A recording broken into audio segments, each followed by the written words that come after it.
Good morning, Acura people. Today I'm going to show you how to change the air filter on a 2010 ZDX. Okay, so start right here. I already removed everything out of here to make it simple, but you go right here and you gently pull out the shelf. Okay. Inside, you're going to see the air filter door.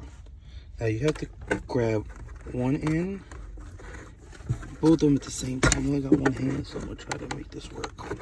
I loosened up one and then the other.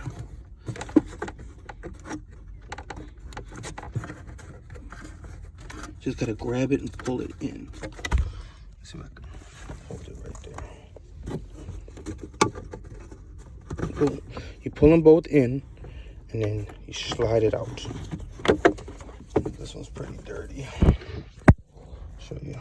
So you'll pop it out and you're gonna see where it says the airflow. Now I recommend that you use genuine Acura products, especially the air filters, because they fit perfectly and you shouldn't have a problem installing them. So this is a new one.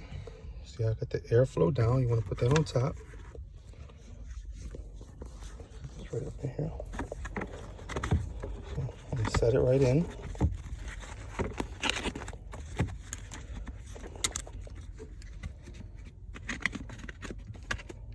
We're gonna slide it right back in like that.